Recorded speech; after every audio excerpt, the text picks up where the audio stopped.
Hello, everybody. We're going to continue with what we were doing last time. So I was dealing with table and one algebras. We call it and one. If the set of invertible elements is dense, in case it's unital, and if not, if the unitization has table and one. Okay. And now what we're going to do is to show the following proposition.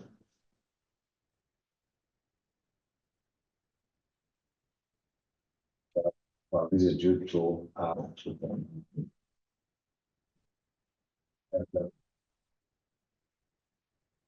Yellow in roughly, I think it's 2011.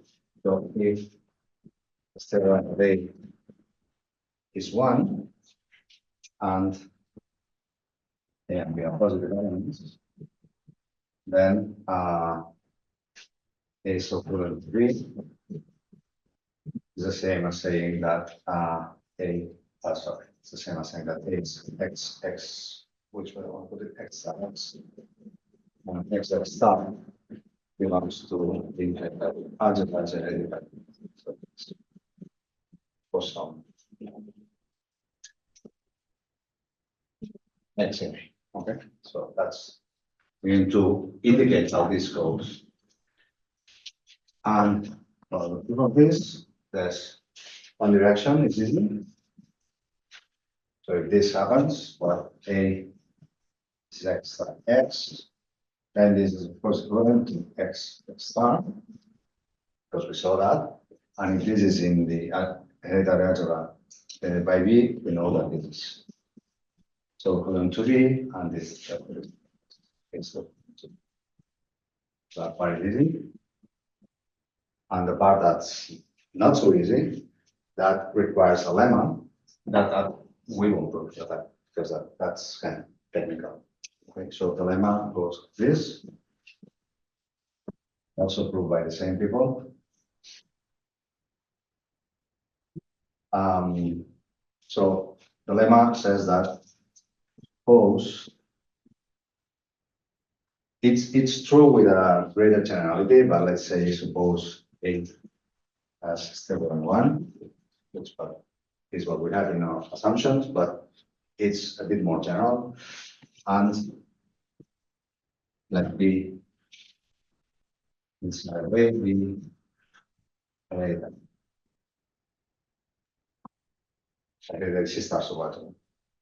and now that suppose also that for x, y in A, we have this kind of technical x star and y star belong to the small subalgebra.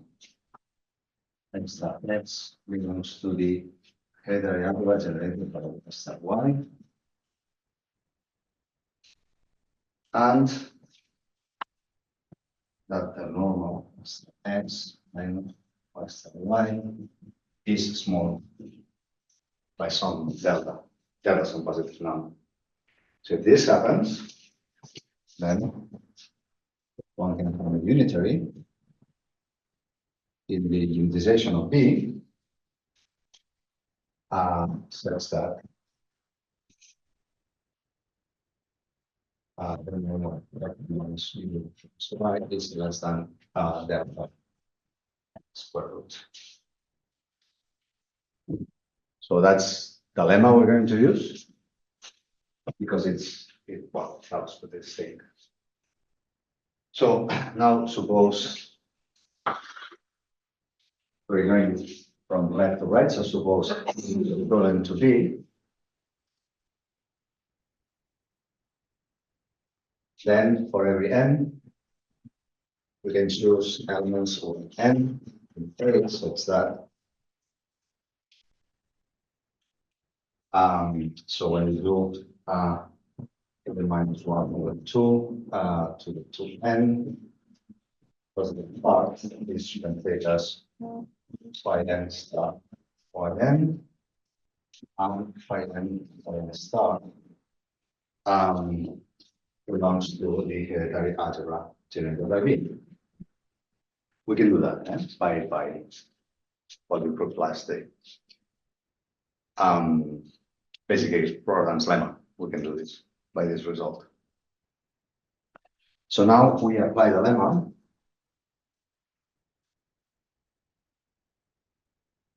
So Yn plus 1. So that so this in place of x in the lemma and this in place of y in the lemma. So you have that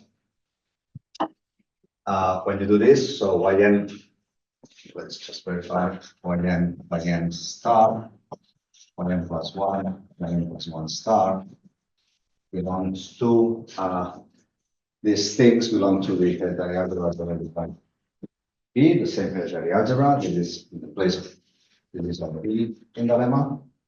And if we do Yn star Yn, this thing is a minus 1 to n just which belongs to the hereditary algebra generated by Yn plus 1 star Yn. And this is person checking, which is this other thing.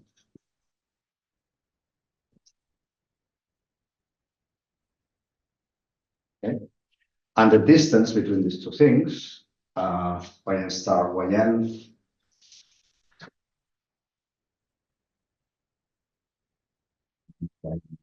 one star Yn plus 1 is also less than 2. If because these guys give you this, and then you just compare.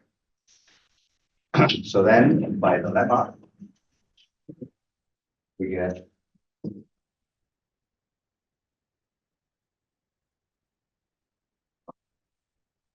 plus the base is unitary movement. So that's for each n in the hereditary algebra of what's that?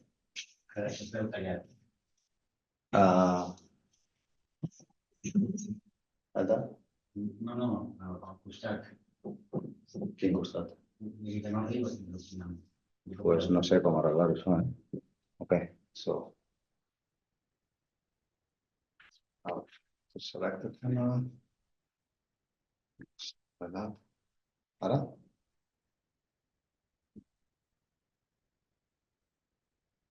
A ver. Bien.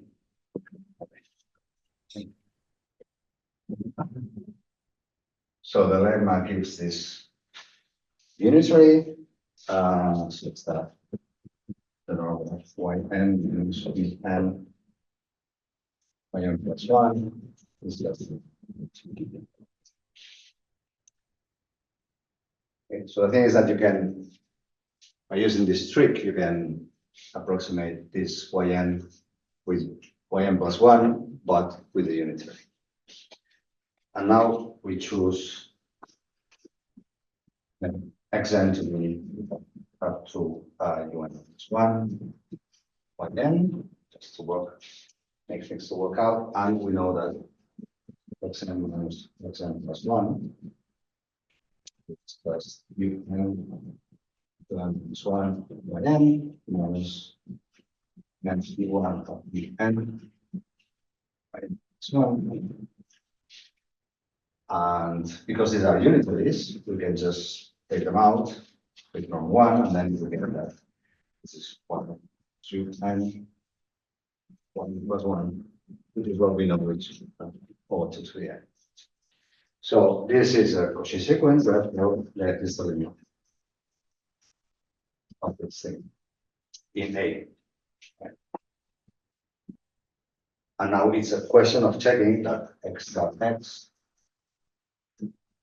is the limit of xn star xn, and x star xn is just the limit of Yn star, and you get all the unitaries moving back to the other side.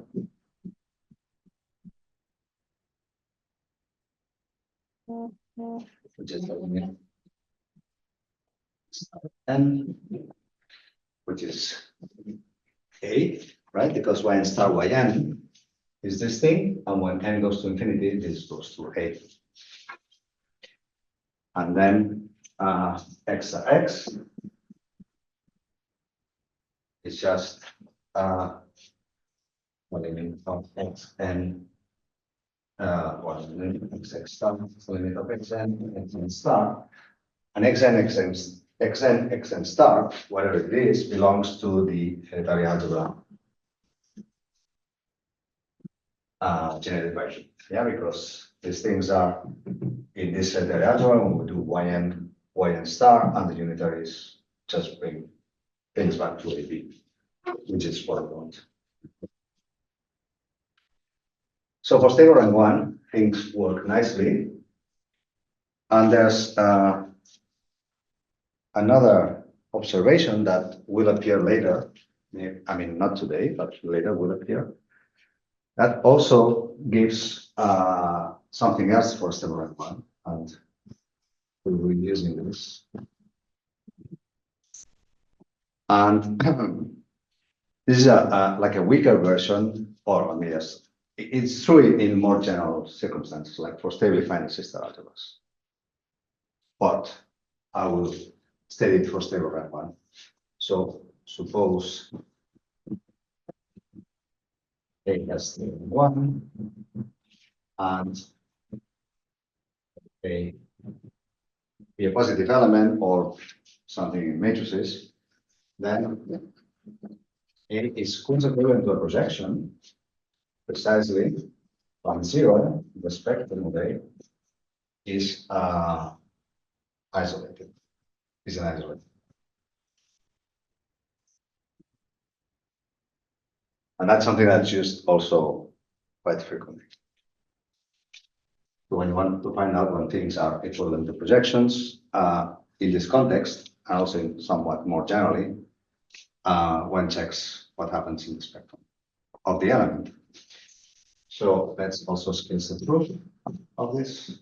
Okay, so in one direction is also easier than the other. So if 0 is isolated in the spectrum, this means that this guy spectrum is like this, and then the spectrum lives as an epsilon, and the spectrum lives here. So it's A, and A looks like that. Right? So there's nothing here. So if A looks like this, then we can take a function which is just 1 here, and then can go down like this. Doesn't really matter because it won't be seen. So we can take this function, that's epsilon array, and then because they have the same support, because of what we know in the commuter case, this thing and this thing have the same support. So A is equivalent to this F epsilon array, and F epsilon array is clearly a projection because it's 1 and 0. Okay, so there's nothing here. So this function doesn't live here. I mean, we define it like this, but it has to be seen in the continuous function on the spectrum. So it's a projection.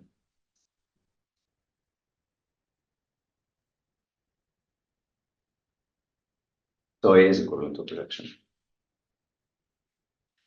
And for the converse implication, that requires a little bit more work. And suppose now that A is equivalent to projection, and to reach a contradiction, suppose that 0 is non-isolated. Okay.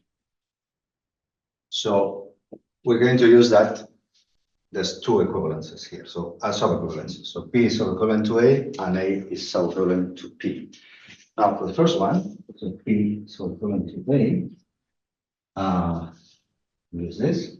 Now, if we choose epsilon less than 1, we know that P can be written actually as R A minus R plus R star for some delta.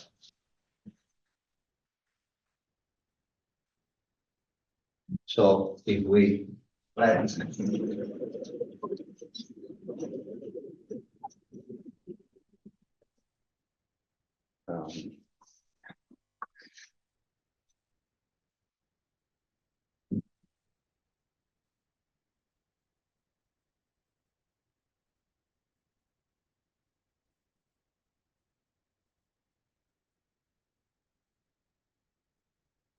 so if we let B to be this string R n minus delta plus half, then we have B star is P, and then B star E is also projection. That's also projection because B star is a projection.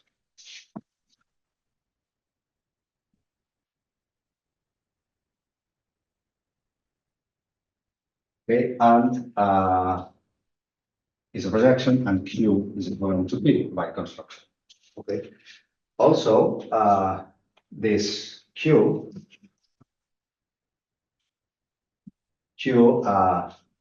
well, belongs to actually minus delta plus L minus delta plus belongs to this hereditary algebra because it starts and ends with this guy. So lives in this hereditary algebra. So this is delta, and this is minus delta plus. This here. And this guy has a unit, which is by taking, maybe I can use that. If we take now like this function again, so we take a function which is 1 here, up to here, and then goes to 0. So this function, let's call this f delta, which is 1 up to delta and then goes to 0. So this function is a unit. So f delta of n is a unit for this kind of cube, right and left. Okay. And well, because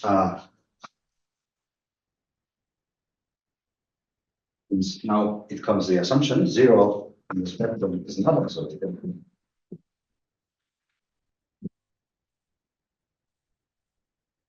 This function, defined like this, cannot be a projection.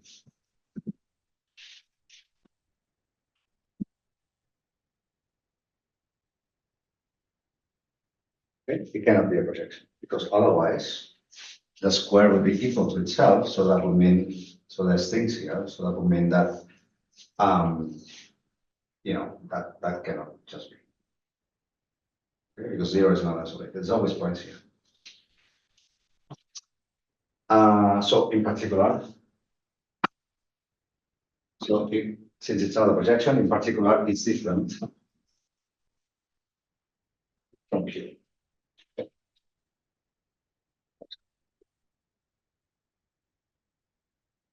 Say something to chat.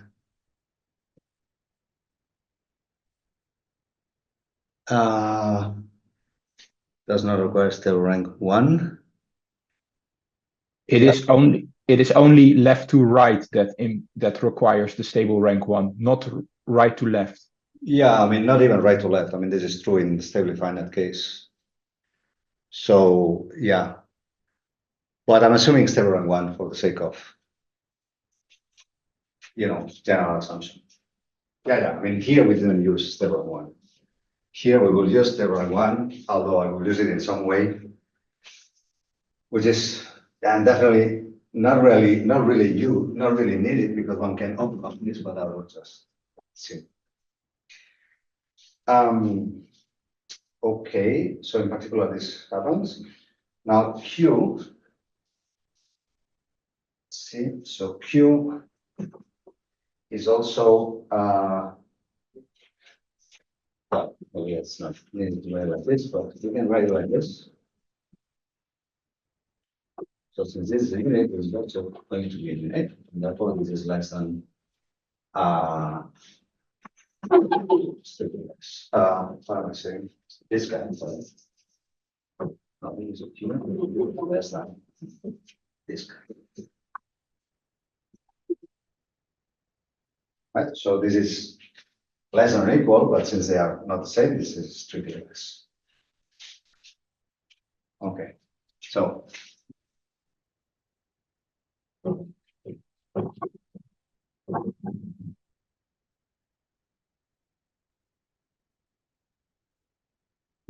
All right, so now, note also that this guy, because of because of support, is the same as delta 2. I mean, we define it like this. So this is 1 up to delta, and it hits 0 delta over 2. So the support of this thing is the same as the support of this. So this is just something equivalent. Okay. Now we use the other self-equivalence. So A is now self-equivalent also to P. And this is the same as Q. Now we can use the stable assumption here and a result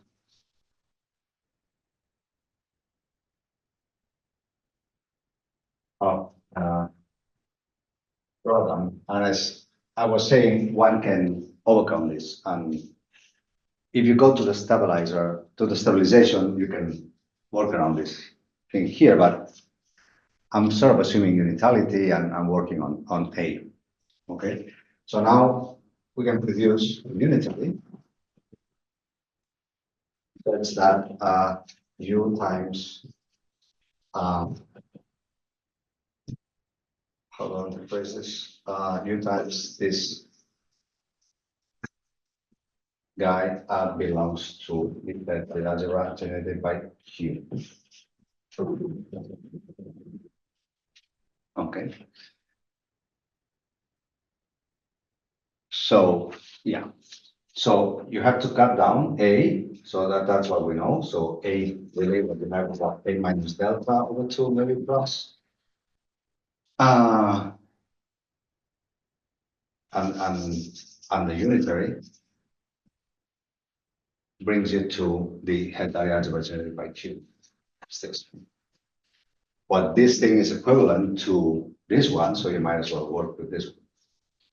So I will just use this part here. Not that it's glitchy, but I mean, it certainly works.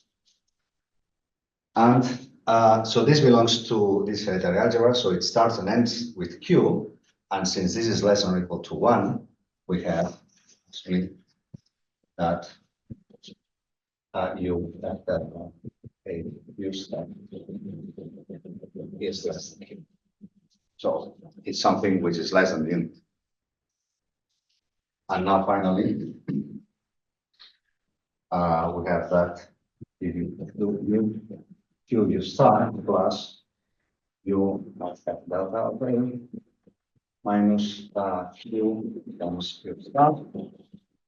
So this is, well, this plus this plus this is less than or equal to Q. And this part here is strictly positive because of this thing here. So at delta of A minus Q is non-zero. Okay, so this is positive non-zero, and that implies U star is less than Q, which is not possible. There is a contradiction because this is saying that Q has a subprojection which is equivalent to Q. The contradiction is because U star is a projection, and equivalent to Q U star Q, which is Q. So it's a proper superprojection equivalent to Q, and that cannot happen if one has stable rank 1. In particular, stable rank 1 implies a stable finite. Okay. Happen. If stable rank of A is 1, because in particular. Step.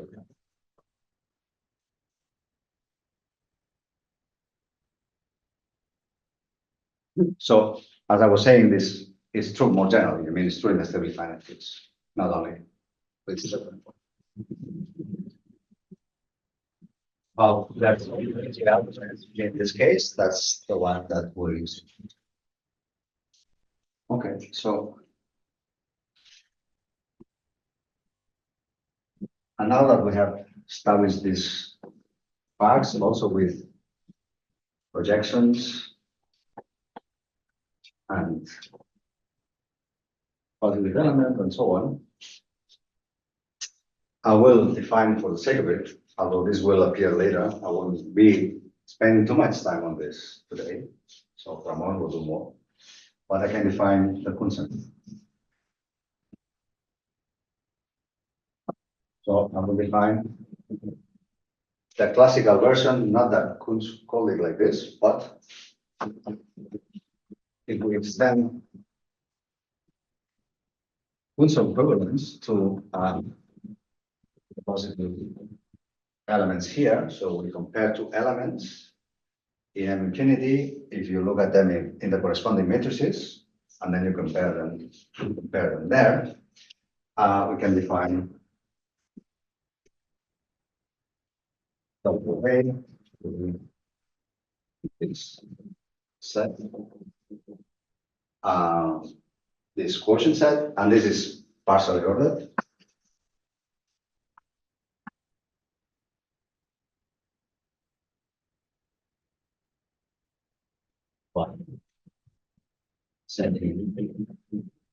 So this, of course, I didn't say, but this is the set of equivalence classes. And this means that it is okay. And is also a semigroup. So actually a monoid because it has 0, but it's called a semigroup. It's the same idea as we did for projections.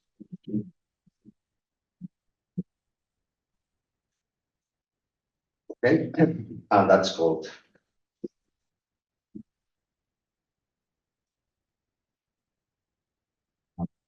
say classical.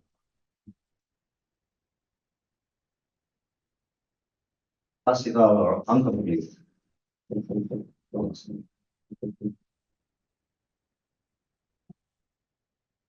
So why is well, classical one can sort of understand it's when it first was defined, and incomplete will be clear later in the course.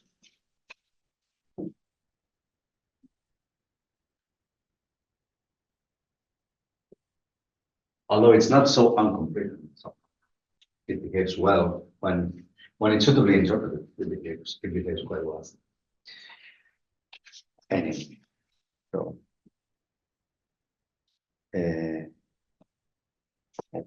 so good.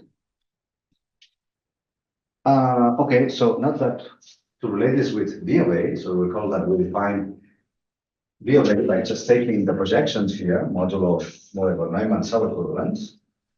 And now we have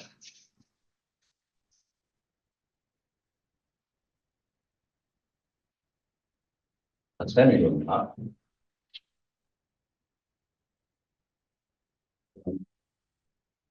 The way to ordinate, which sends the class, the Moore-Neumann class, let me just denote it like this, the projection to the Cuntz class of the same projection. Okay, and this is an order embedding in the sense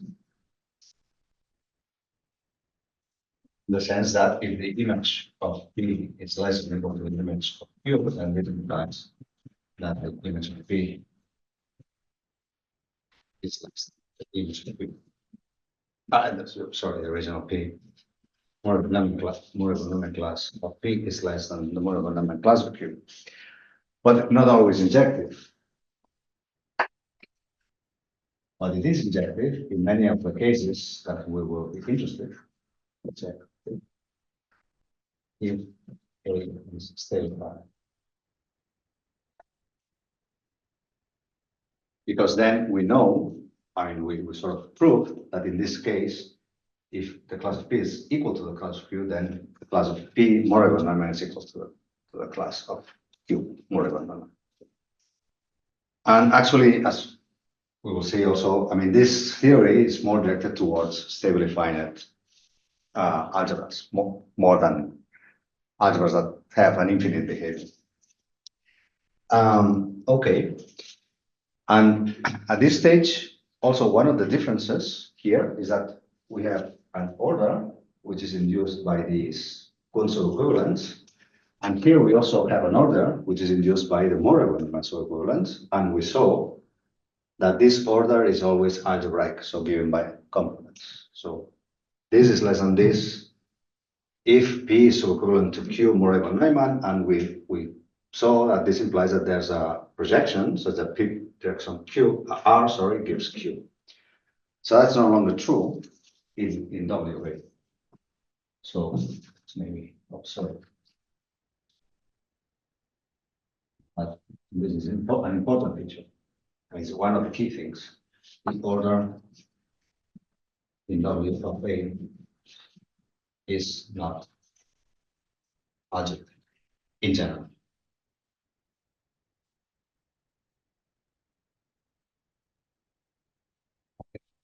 And one way to see this is, so for example, let's take between function over interval, and then take f to be the function find. Maybe there are easier examples, but we can take f to be this function, which is 1 here, just goes up, goes down, 0, and g to be the function which is this, which is 1 here, and then goes here.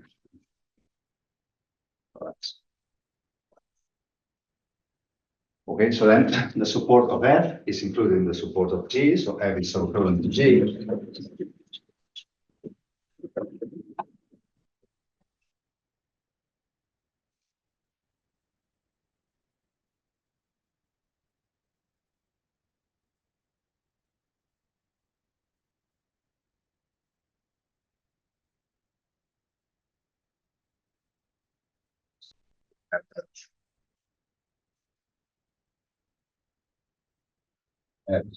to g, and then one can show that there is no bridge that there are some bridge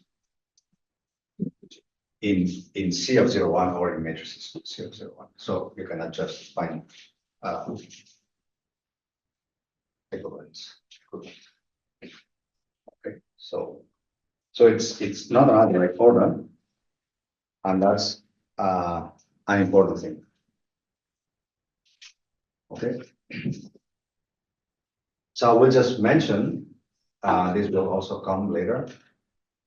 I mean, part of it today, but in the next days, that, well, actually I haven't said much about this, but,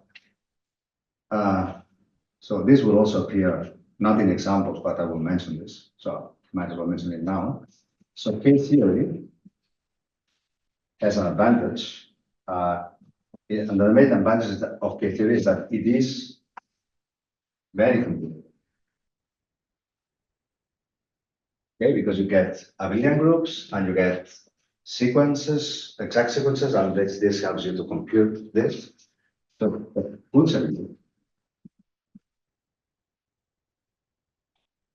it's hard to compute explicitly. Not impossible, but in general it's very difficult. Okay, so these are two main differences between K-theory and the Cuntz, and that's something to bear in mind. So that's something that makes life not easy when one wants to deal with examples of instance. Okay, so now what I want to talk is about states on this thing. And that would be what is called traces and quasi-traces. So, but I will not be proving some of the things that will be dealt with later, but just to mention things. So, state versus dimension functions and states.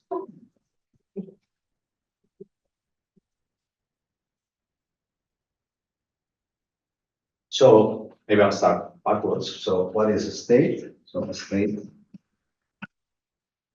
on W ray or on any semigroup, and here I'm thinking a unital just to make my life easier, is a map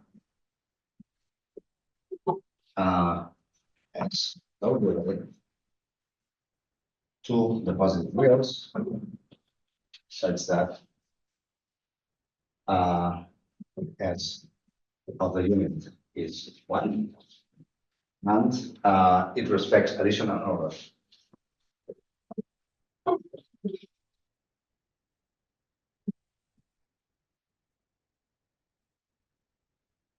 Oh, well, I might as well say also S of 0, 0, which is not clear. Brings you. Okay, that will be a state. So the set of states is normally in a group like this. As a state, as we go. And this also has the name that was coined by Blackadder and Handelman. This is also called the set of dimension functions.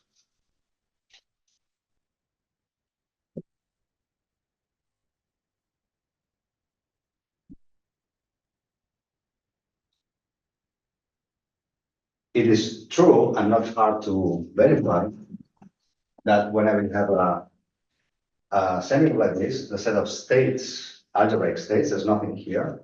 There's no only respecting addition and order and sending the unit to the unit.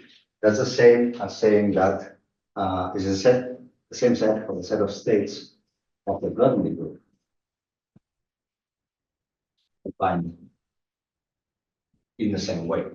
So, but now instead of being a monad map, so it goes well with addition and the order, it's a group map. It also works well with addition and order and sends the unit to unit. And also, the solution for this is that was defined by Cuntz. The Cuntz coined this terminology. So K0 star is the Grothendieck way value.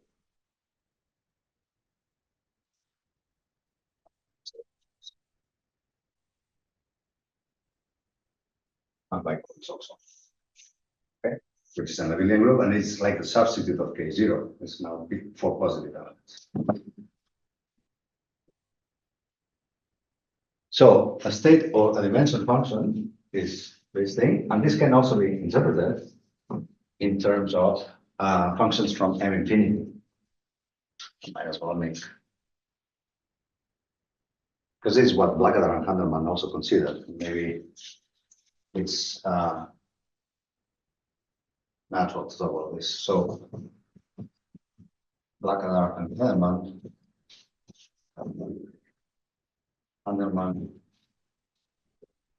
in 1982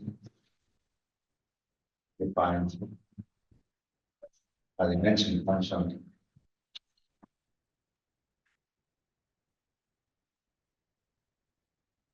not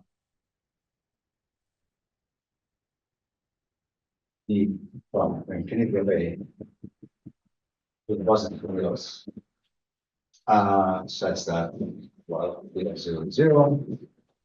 The unit of A is 1. So this 1 is the unit of A. And the thing that degrees of given speed, there is less than equal to D of P. And D of A plus B. So I'm not saying much, I'm just kind of rephrasing this in terms of M infinity. Where do these things come from? Well, there's like a natural motivation for this that goes back to the commutative setting. And this goes back to the theorem due to Lewis,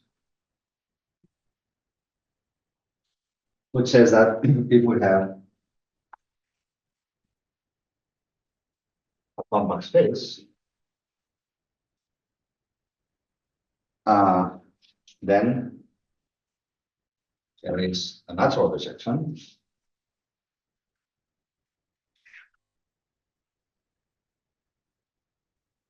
between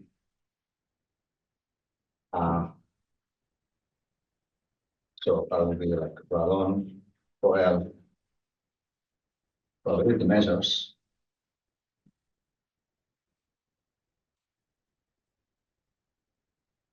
on X and what is called tracial states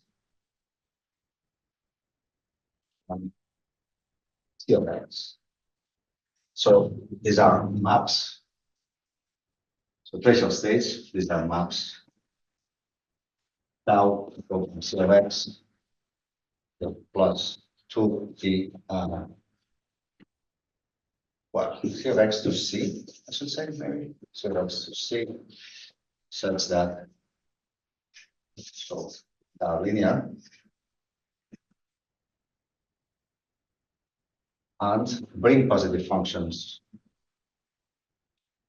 to positive values. Okay. And what is this by definition? This will also appear later, so maybe this is kind of a spoiler. Was that? Answer 1-to-1. Yeah.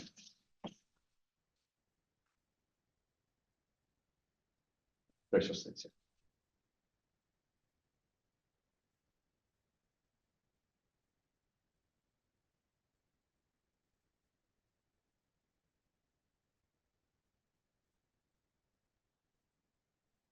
And so given, so how is this bijection? So given mu, one defines mu of f with the integral with respect to this measure. And to go backwards, maybe I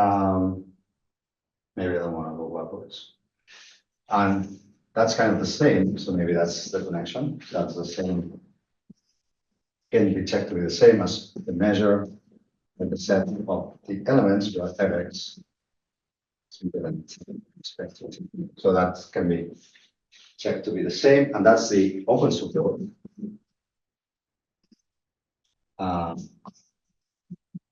Is the open support of the function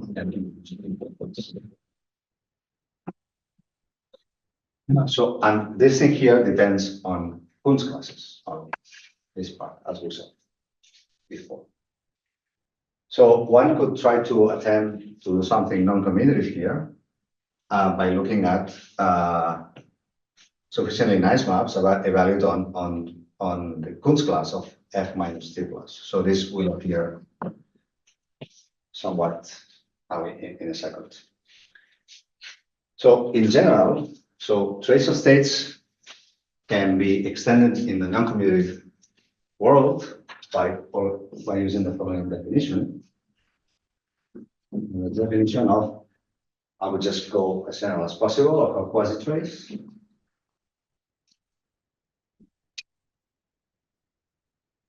And now I hope to connect everything. So the one quasi-trace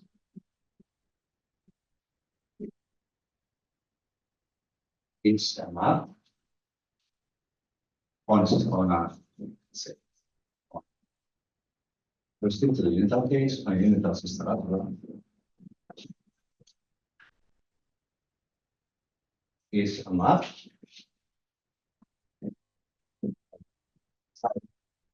from A to complex numbers such that satisfies a number of assumptions. So similar to what we have here, but you will see it slightly different.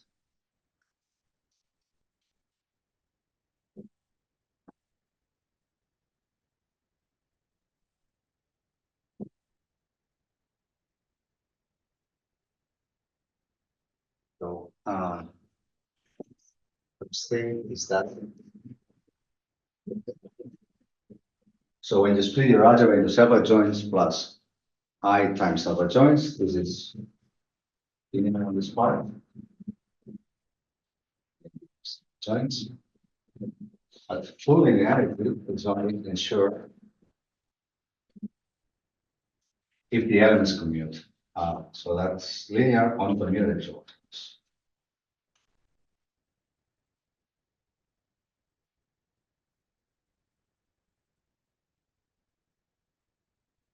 And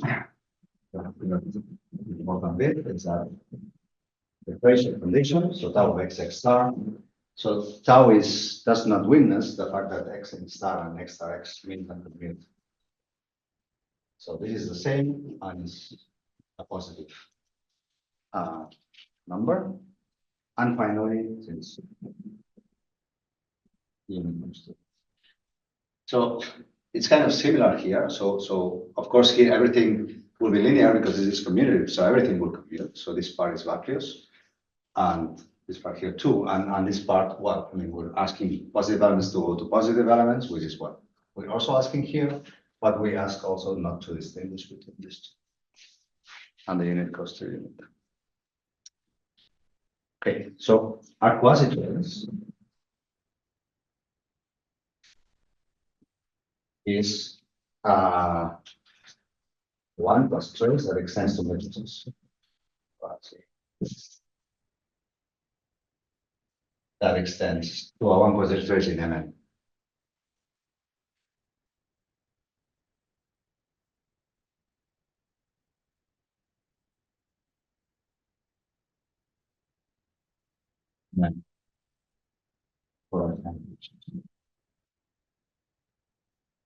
So the thing is, maybe just for general facts, it was proved by Faderman,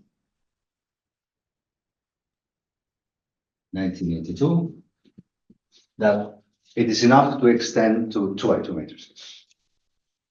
So one quasi-trace is a quasi-trace extends to a one quasi-trace in 2 by 2 matrices. That's not trivial, but it's true. And it was open for a while whether one quasi-traces always extended or not. And it was shown by Kirchberg that there are examples that don't extend. So not all one quasi-traces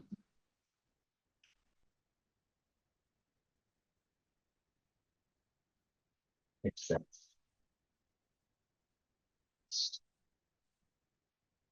Yes, sure. Which is, I haven't checked, but could be in his unpublished book, which is available, so could be there. All right, so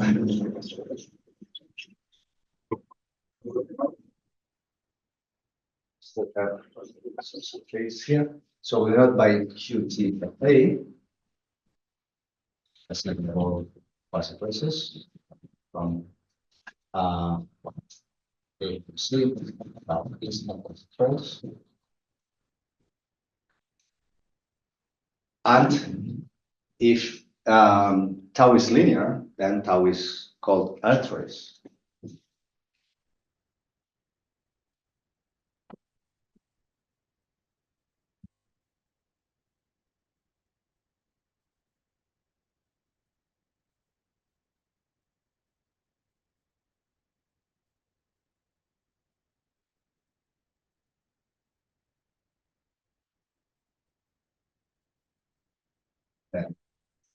So quasi-trace is linear, let me say.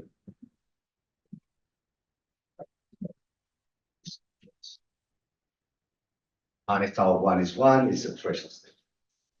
And we will denote by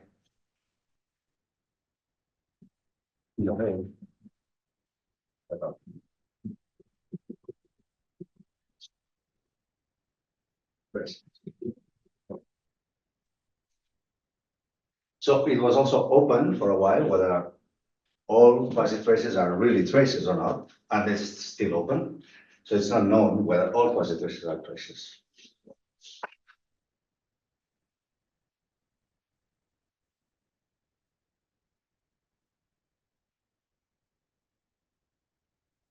What is known to be true, the answer is yes.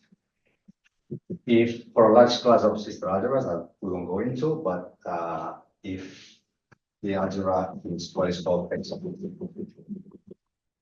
So I won't go into this, but that's true, and it was proved by Joachim.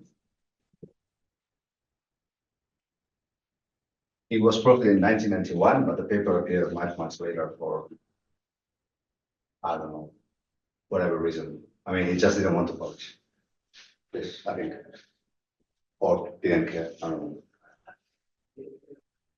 So, but it's published now. So now it's published in 2014. Really. So it appeared in 2014. So as a relation between all these undimensional functions, well, the relation is the following, is that whenever we have a trace or a quasi-trace, given tau, either in here or a trace, we may define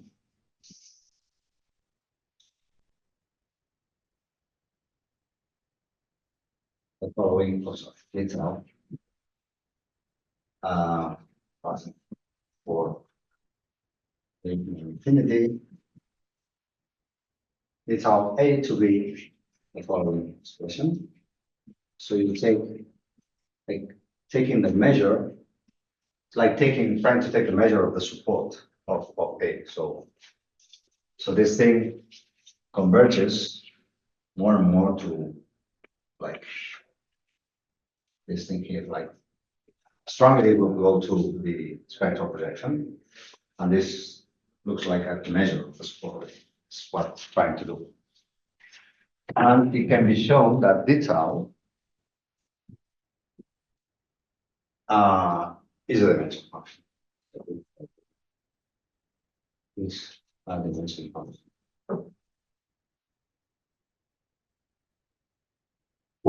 But I guess Ramon will do this. The details of that. And it's of a particular type. It's not only a dimension function, but I might as well state the result. So this type of dimension functions actually parameterize all traces or quasi-traces. So in the following sense, this was also proved by Blackadar and Vanderman, 1983. And that there's an affine connection between quasi-traces and, I mean, just write like this. So that these are the dimension functions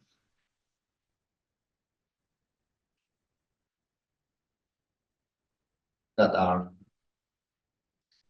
lower semi-continuous, so lower semi-continuous. In the sense that if an goes to A, d of an, d of A is less than or equal to 2, and then that's one possible way of doing this. I'm not being super precise, but you don't get all the dimension functions, but you get ones that have some continuity properties.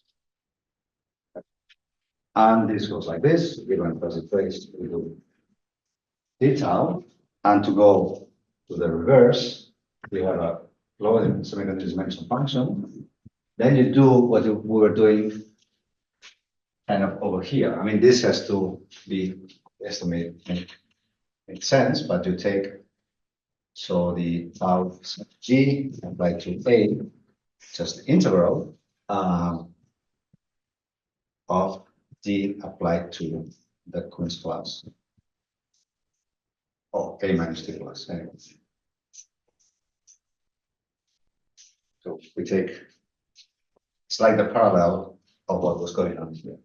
So here we're taking at the measure of this support, and here you look at the, like the measure of this thing. And that's what works. And I don't know how I'm doing. Oh yeah, so might as well stop here for 10 minutes or so.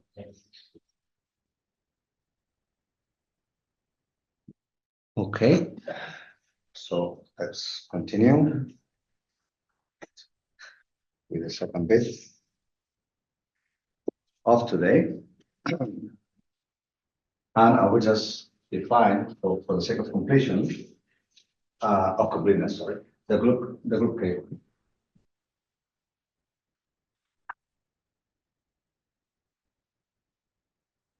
So topological K1, that is. So recall that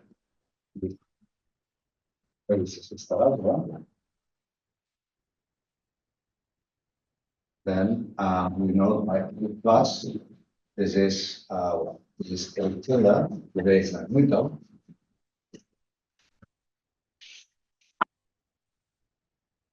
or A plus C if there is. Okay, so we have of the plus C that picks up the scalar part, and we extend it to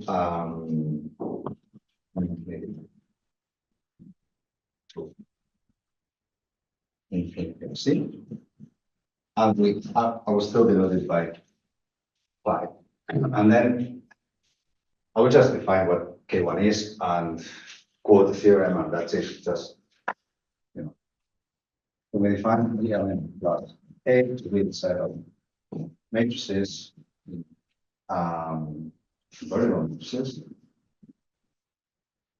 over A plus, such that match is the unit. So this is the identity of invariant matrices, and the is a direct union of all these things.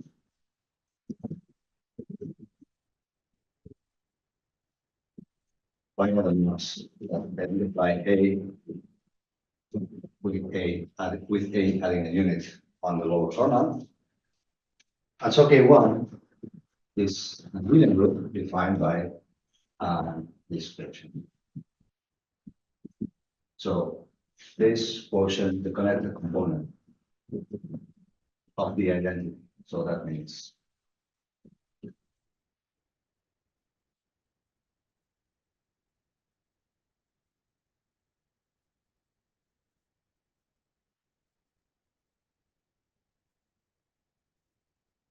and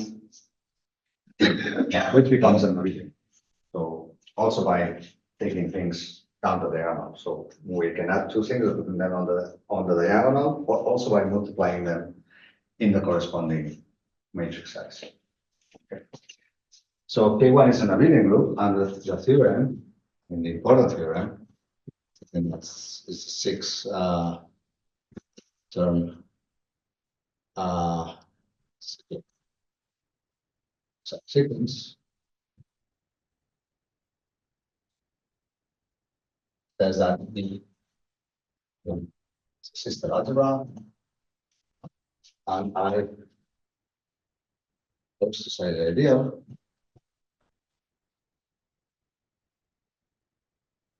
Then we have an exact sequence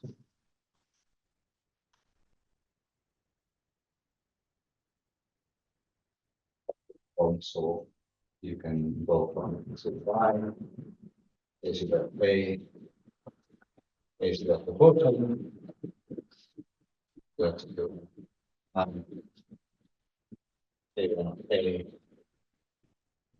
A proportion, not back to K0. That's very different from algebraic K theory, but in this sense, it works very well, and that's what makes one of the reasons also that K theory is so computable. So we've talked about traces and K0 and K1 because I want to mention the Elliott invariant.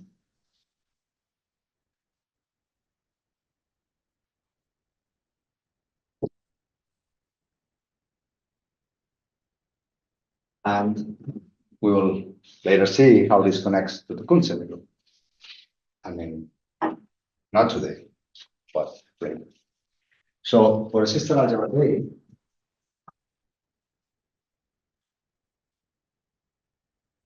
we define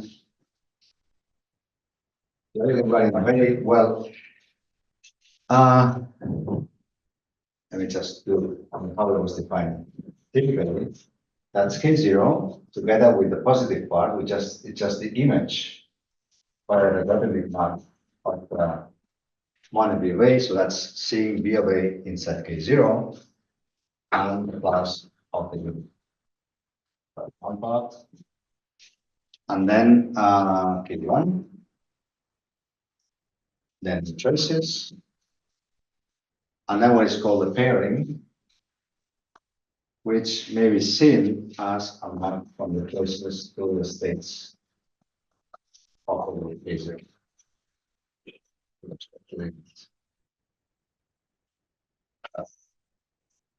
So it's this bunch of things. So it's basically K0 together with the order, K1, the trace space, and this pairing. Okay, now this thing belongs to a category.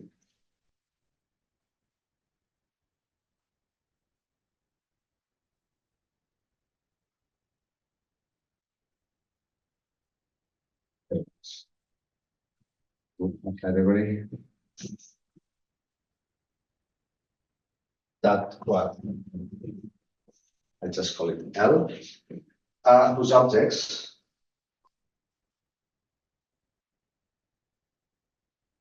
that would be so a unit group together with positive part and together with something called another unit. I'm not going to go into this, but it plays the role of the unit over there.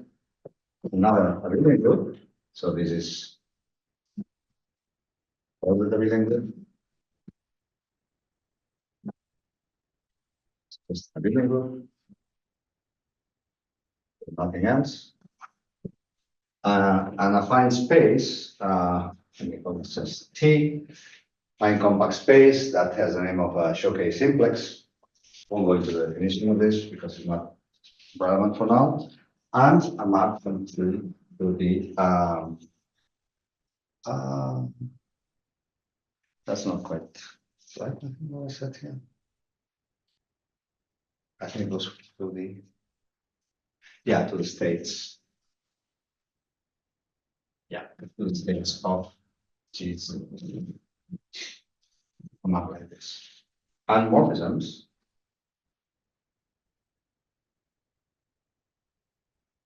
In this category, well, if you have two such things, you have morphism from G0 and G0 plus, G1, T, and it's one.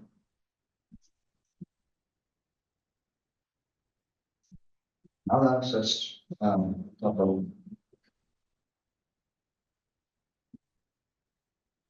prime and the states with H0 B.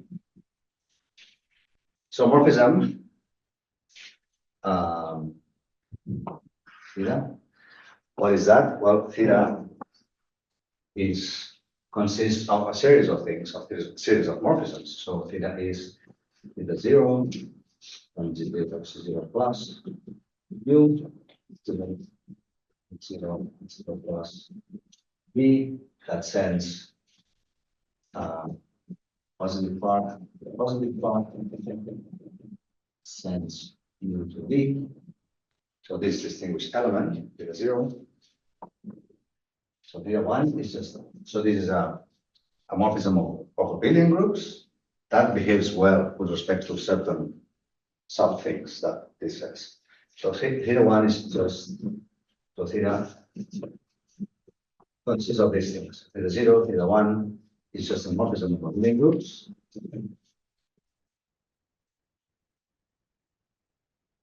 And because of the nature of things, so now we have a map, a fine map from these spaces that goes backwards. Which tip down to T, and it has to be compatible with these maps here. So that when we do we map it to here, it's the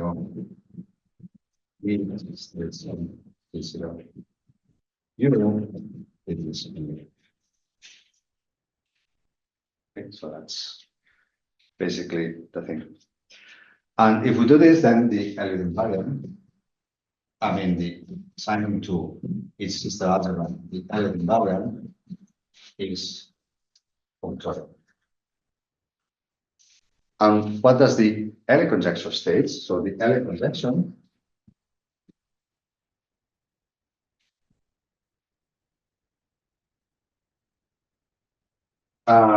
predicts that this Elliott invariant is a complete invariant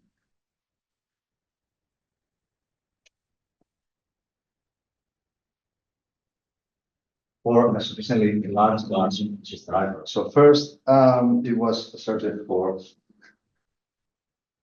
simple unital.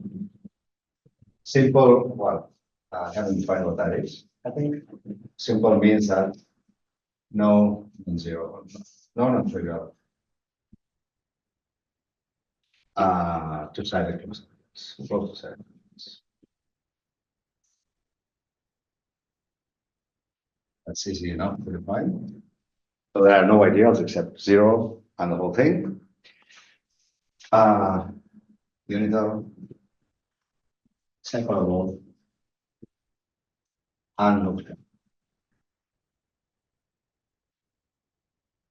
So I will not define what nuclear means, but it means that one can approximate the algebras well enough by finite dimensional ones. Okay. That's one way of seeing it, but we won't go into this because it will take us too far. So what does it mean to be complete? So this means if you know that there is an isomorphism, we have invariant algebras, then you can actually, you can actually lift this to an isomorphism. So it's just alpha going to be isomorphism such that it recovers the isomorphism phi. Okay. So this is a classifying invariant. So that's the main thing. And well, of course, I mean, in this form, actually, this has had quite some success. But it's so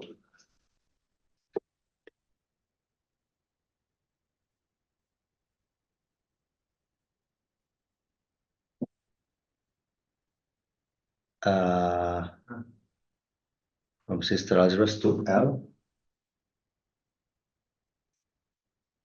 Yeah, because it goes the other way, no? I mean, that's Yes, but how do you guarantee composition preservation? Because if you say that it's a functor, you must have composition preservation. But if K0 and K1 are covariant, and trace is contravariant, even though, you know, piecewise you have, you know, made the map on the traces, you know, go the other way.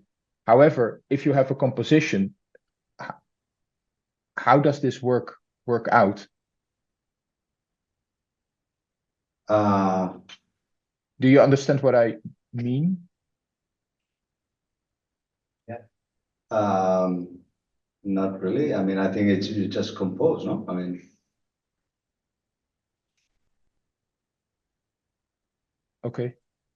but I mean, well, I don't know. Maybe I'll look into this to make sure I understand the question. Yeah, I'll go back to you. So, yeah, the first. I mean, the first kind of naive sort of counterexample to this I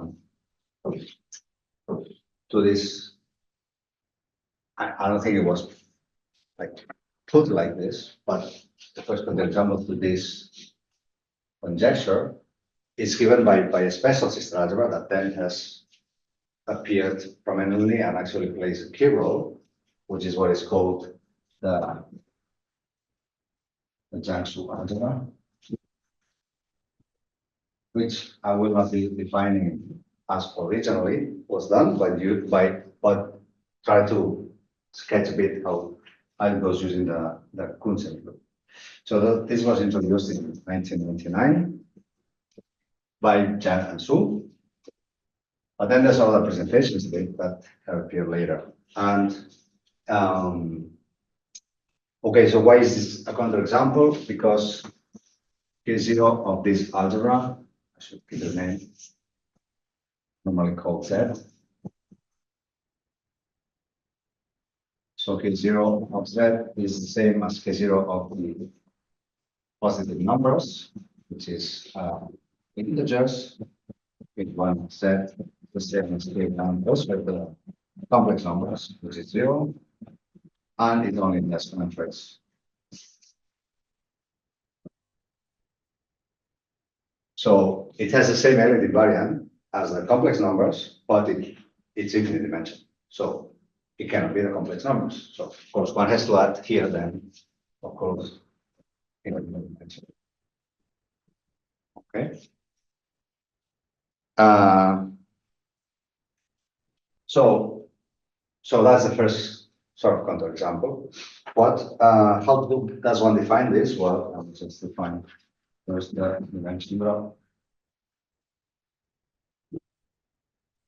Algebras. And there's various ways of doing this. So I will choose the primes 2 and 3, but this is not really relevant for this construction, as long as the elements are co-prime. So we can define Z 2 infinity, 3 infinity as the set of functions from 0, 1, 2,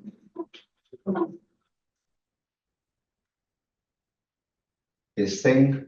So this is really M6 infinity, but it's can decompose as M2 infinity, tensor M3 infinity, such that elements at 0 is, oh, well, that is continuous, as you say.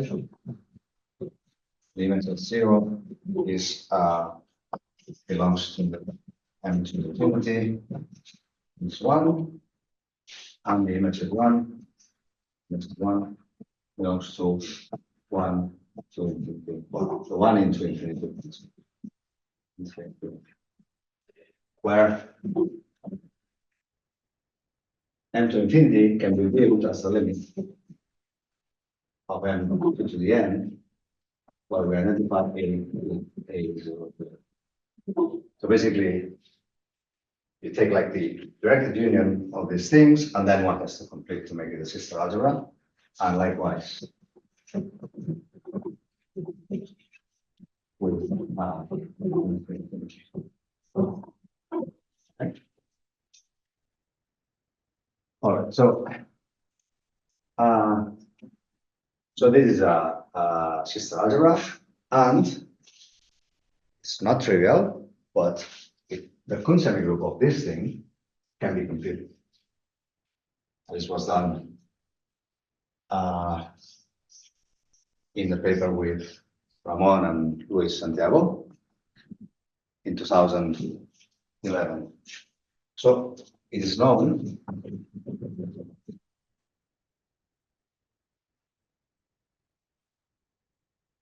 the Cuntz semigroup of this thing, which is an universal system algebra, but let me just put it like this. I think I'd rather have it like this.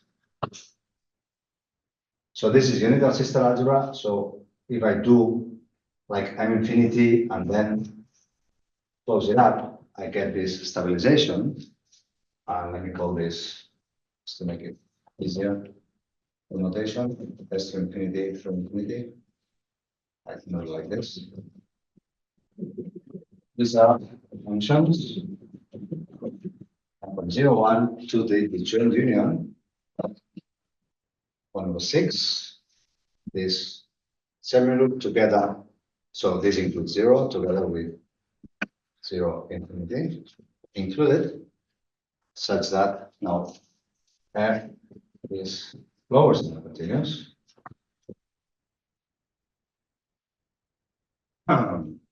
So one can make sense of what this means, sort of, if one thinks of it, but this will also come up later. And F of 0 now belongs to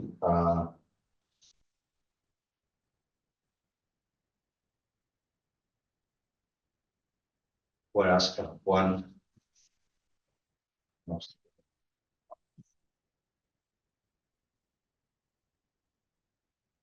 That explains.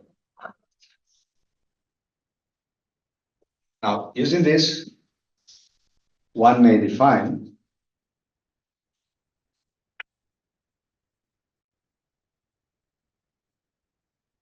a function from this semigroup to infinity to. So this is a rather indirect way of constructing the general algebra, but that's one way without getting the hands too dirty, or maybe having things, putting things under the rug. So if you have functions here, what you do, well, you do a kind of an integral of this function between 0 and 1. And what does this mean? Well, if the function is constant with a value here, you just take the constant value. So, oh, sorry. So the function is constant if f lands in constant value here, and otherwise one takes like the constant value equal to the interval.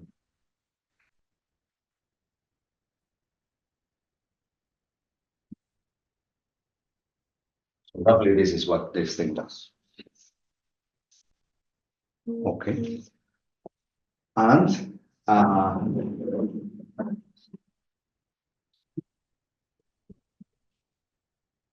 now this thing, this function satisfies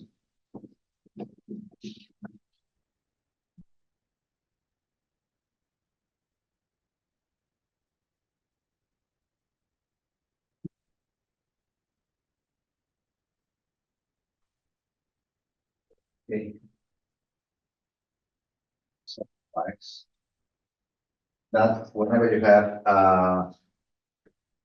when you decompose, when you do phi, compose it with lambda, it's the same as phi. Compose it with lambda prime whenever you take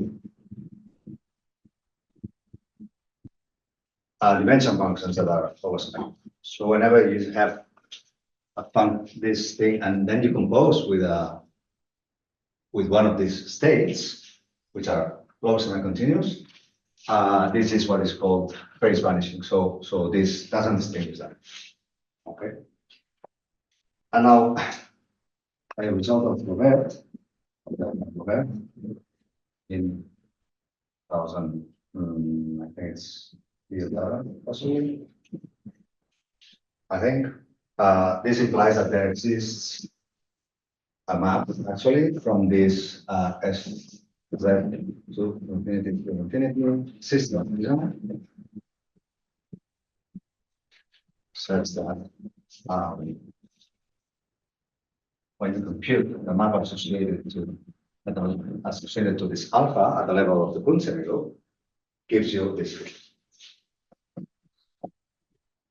I'm skipping many details here, but that's roughly how this goes. And then one defines, mainly defined as the implicit limit of this set to infinity using this alpha. So it's a stationary limit in the sense that you have alpha over. So one takes the inductive limit of this thing. So you haven't seen inductive limits. Well, I know some people haven't. Don't panic. So this will not be super relevant. I mean, it's kind of important to define things, but they will appear later in the category CU, and then they will be explained, at least in that context. And this presentation, this is due to program and it's 2012. Okay. All right. So why is this algebra relevant? Well, I will come to this at the end, I hope. And now one says that the algebra A is stable with A is and if a system algebra is stable, also by results of Thoms and Winter,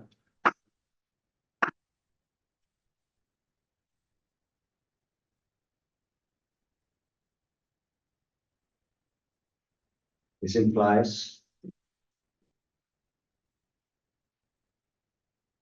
it's not just any isomorphism, but it's an isomorphism that's what is called approximately unitarily equivalent to the inclusion in the first tensor factor. But let me just say that this implies it is an isomorphism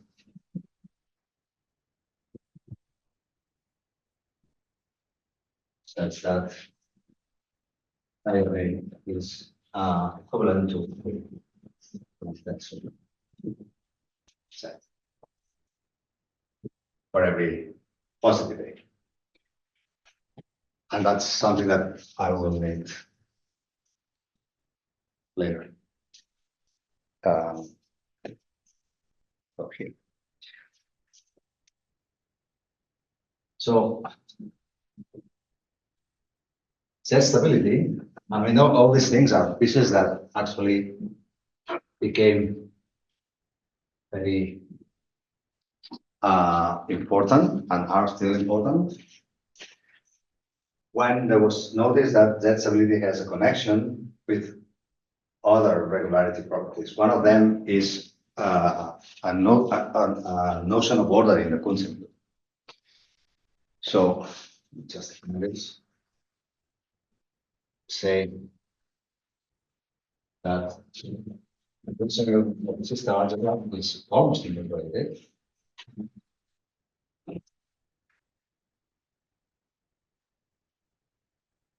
If whenever you have n+1 copies of the class of A, as n class of n times the class of B, this implies that for some n, this implies that there is this.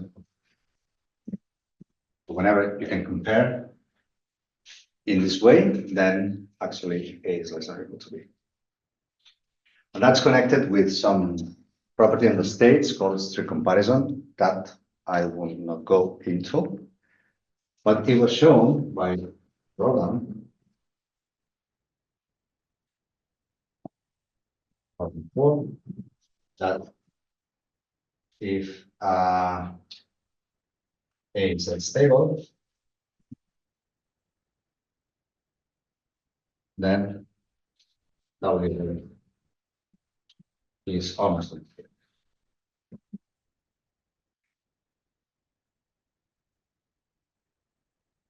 And W rate is okay also. Maybe I will make this.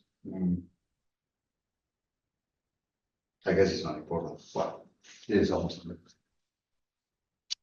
So let me sketch the proof.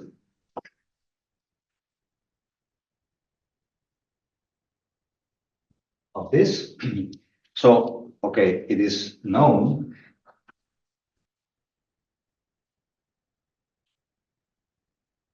that the Cuntz semigroup of this Jiangsu algebra is actually the natural numbers together with 0, and then a joint union with the positive reals. That is known. With addition in each component is as expected. And if we call the elements here Cn, and we call the elements here as alpha, so n is the natural number and alpha is the real number, then the structure is that Cn plus S alpha yields S n plus alpha. And the order is just also the usual order here, the usual order here. And how do we compare elements? So it's alpha is less than equal to Cn, normally if alpha is less than equal to n, and Cn is less than equal to plus alpha, normally n is strictly less. Okay. And one can check that the unit of this algebra, so this is a unit of algebra, the unit of this algebra is actually corresponds to C1, and plus this property.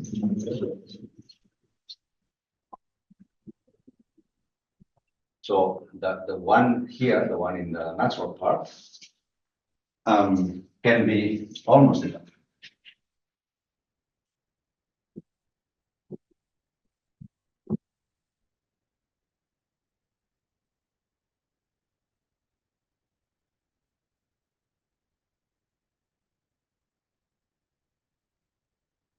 So divided them, we can find Z in here in with Z, or in for the Z positive, such that n times this plus such an equal to 0 unless equal to.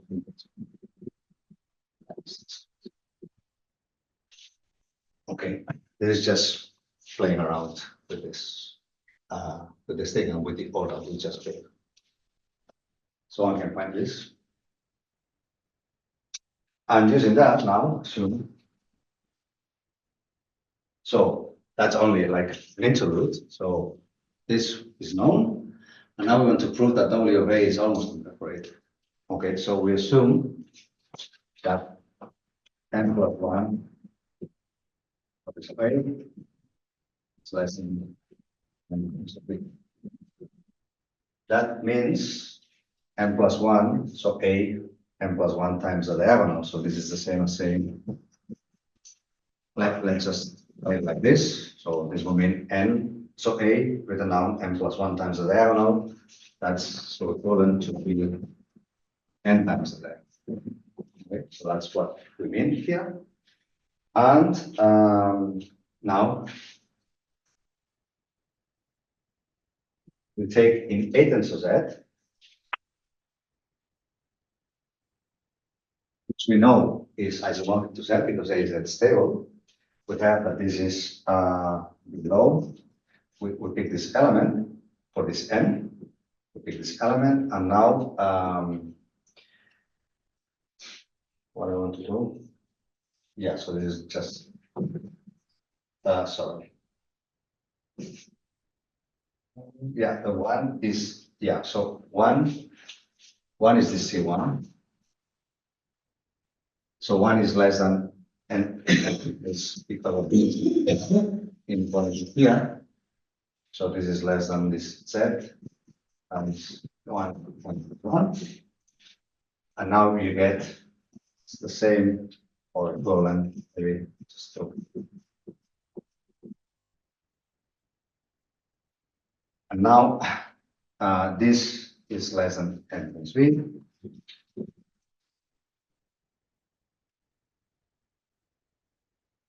And now z n times z is less than 1, so that's less. Okay, so a tends to 1 is less Cuntz-wise to b tends to 1, and we may apply one of these isomorphisms that I said. So one can find an isomorphism such that phi of a is equivalent to a 1 tends to z. So we have phi now from a equivalent to z. Isomorphism such that phi of a is equivalent to a equals to 1. So by applying this, we get phi of a so phi of a, which is this guy, is less than phi of b, which is this guy. And from here, because phi is iso, get iso, which is 1.1. Okay, so that's roughly how this goes. And actually, this was part of a bigger set of conditions predicted to be equivalent, which is very surprising. And that's what's called the Combs-Beta condition.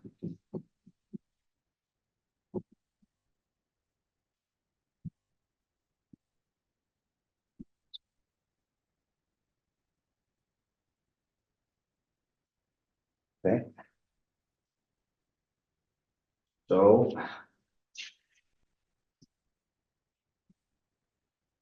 which is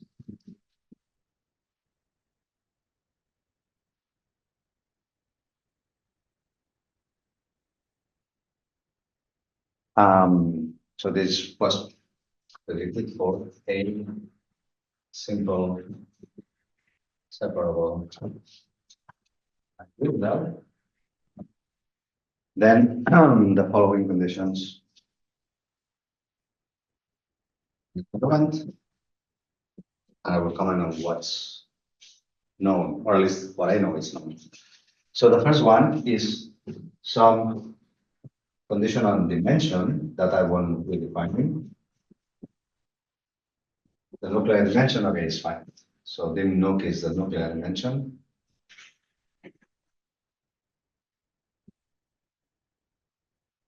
So don't worry if you don't know what that is. But it's a kind of dimension that recovers just mention what it is. If you take continuous functions of a space, this just gives you the dimension of X. There's a notion of dimension of a space, like covering dimension. And this recovers the dimension. So it's a non-commutative dimension of the atom. The second bit is that A is stable. And the third bit is that so W is almost stable.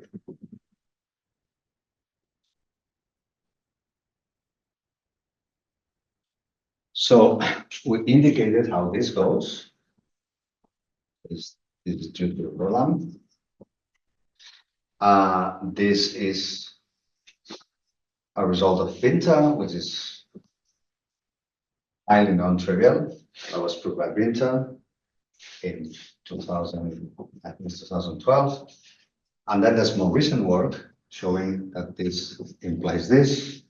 This is due to a long list of people. It's the Air Force.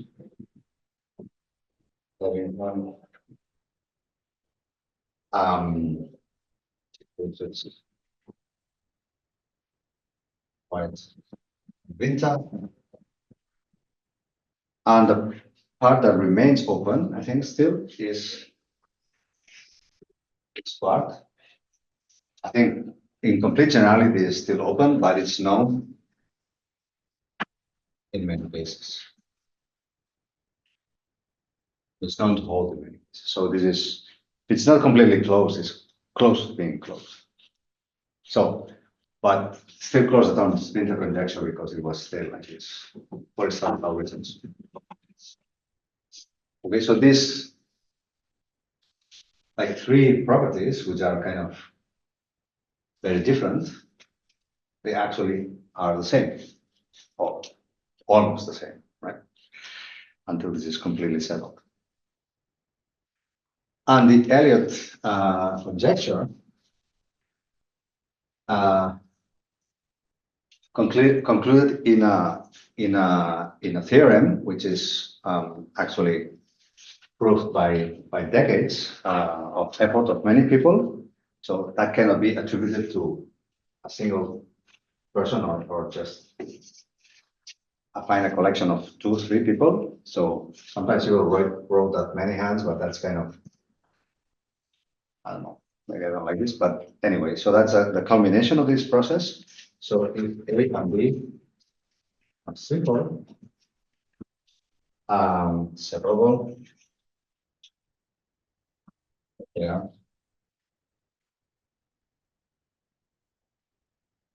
Initial Z stable,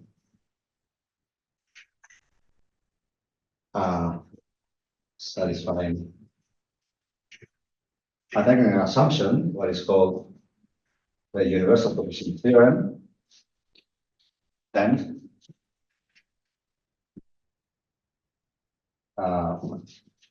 A is a sum of the 3, even only the algebra anyway. So really, the algebra invariant classifies this class, and whether or not this is needed, whatever that is open. So it's maybe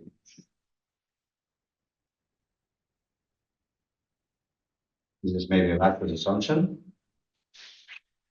and well, why do we need to have that stability around? Because basically, the reason why this is important, I mean, heuristically speaking, is that basically what we have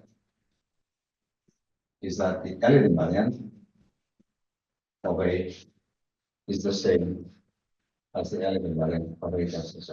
Well, it all depends on how one defines things, but essentially, tensoring with Z doesn't make a difference with the Elliott invariant. What I'm saying is not exactly correct, but almost. So if you want to have something which is classifiable, it better be of this form. Okay. And another reason, more profound, was by Andrew Thomas, and with this I will conclude. I don't know what you're doing. Yeah, still have some minutes left. Well,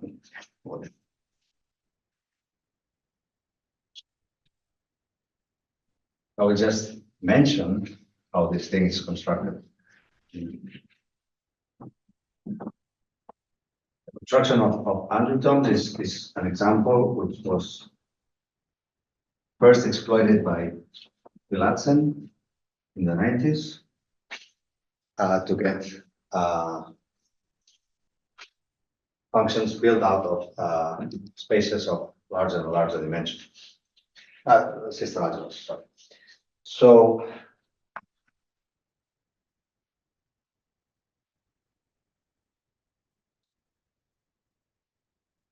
that goes back to 2008.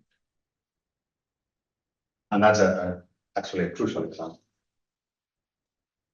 So, well, I mean, I don't know if I'll get this completely right, but we have to choose sequences of integers. So we start with n1 to be 1, and ni then bigger than 1, much bigger than I. And then we'll take ni, capital Ni, which is the product of these little ones, and basically ki to be defined ki times I plus 6n. For some reason, this is the way because it works, of course. Now, this is just saying that we choose a sequence of numbers that go quickly to infinity, and then we do these products, which are even bigger, and then we pick this color products. And then let's set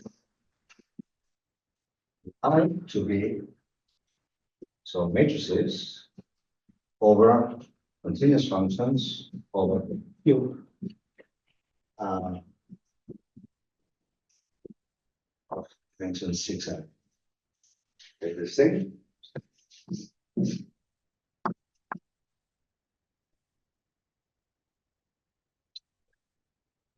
And we define for each L from 1 to n9, it's like the projection that goes from the 1 to 6 and 9, which may be thought of as the 1 from 6 and 1, 9 to 0, 1 to 6 and minus 1. So these are the projections that bring this one x and I to the XL. Okay, so if you think of elements here like that, goes there. And then basically now one wants to define a map from AI minus 1 to AI by basically reproducing, I mean, the function will go to a point evaluations, a bunch of point evaluations, enough of them, and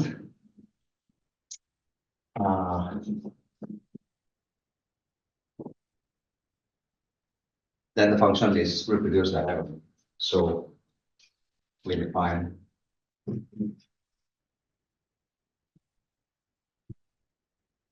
by I minus 1 to I minus 1 to by setting a function f goes to by I minus 1 f, and this applied to x is just x, which is a point on this cube. Okay, so this is just a matrix of the following form. So it's f applied to 1 for x, f applied to 1 I of x, and then we evaluate at certain points. And x minus 1 is 0. So we reproduce the function diagonally a number of times, and then we evaluate at certain points. And these points xj minus 1, j 1 to I minus 1. So these are chosen from a dense sequence.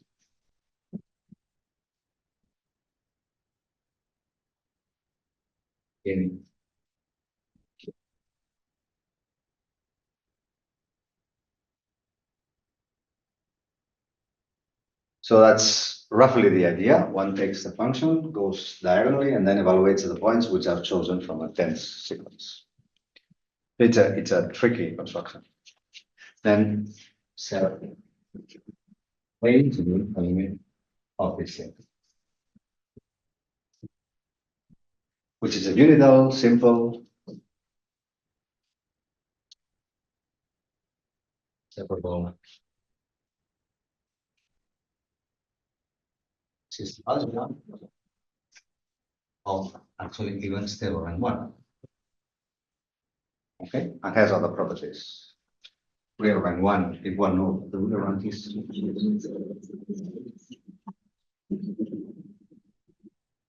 So, okay. Now it's possible to compute the K-theory of this. Andrew Cuntz computes this. So, but we won't go into that so much. So we know that K0 of them is actually relatively ordered. So the image of the V over here on the unit is just rational numbers together with the positive rational in the unit, and K1 is trivial. Okay, and now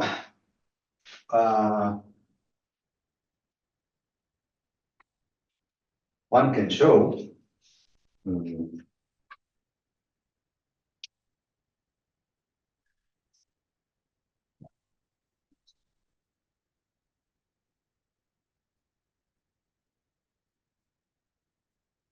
there's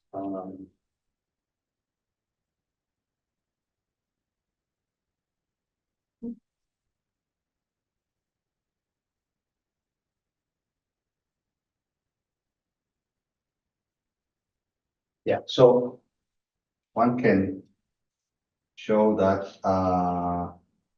so this is the K0 group of also of what is called the universal UHF algebra.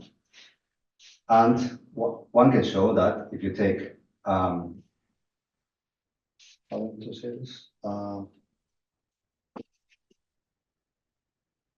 Well, I think what I want to say is that a good semigroup of A is not almost interpreted.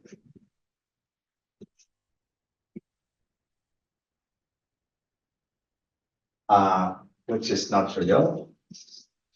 Obvious. Also shown by knots. That's just one thing. And the other thing is that the Cuntz group of B tensor universal UHF algebra is functional. Because well, that will be Z stable.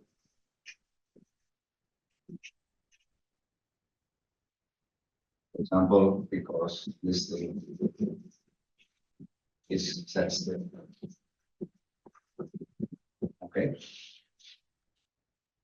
So these two things cannot be isomorphic. So they cannot be isomorphic.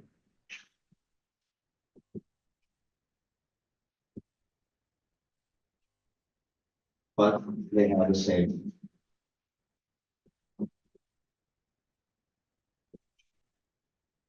energy.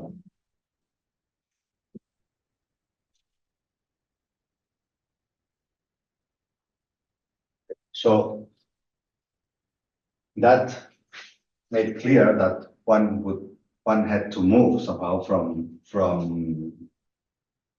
general sister algebras or simple general sister algebras, single dimensional, to the ones that have to the ones that are Z stable. Because it was the Cuntz group that actually was able to distinguish these two examples. Right? So these two things are not isomorphic, but the invariant is the same, and therefore one has to use a different invariant to classify them. Right? So the answer to the whole thing was to restrict the Elliott invariant to the class of Z stable sister algebras, where it was shown to work. So once you move out of this class, the invariant doesn't work, and then the right thing to use somehow is the constant group. Okay.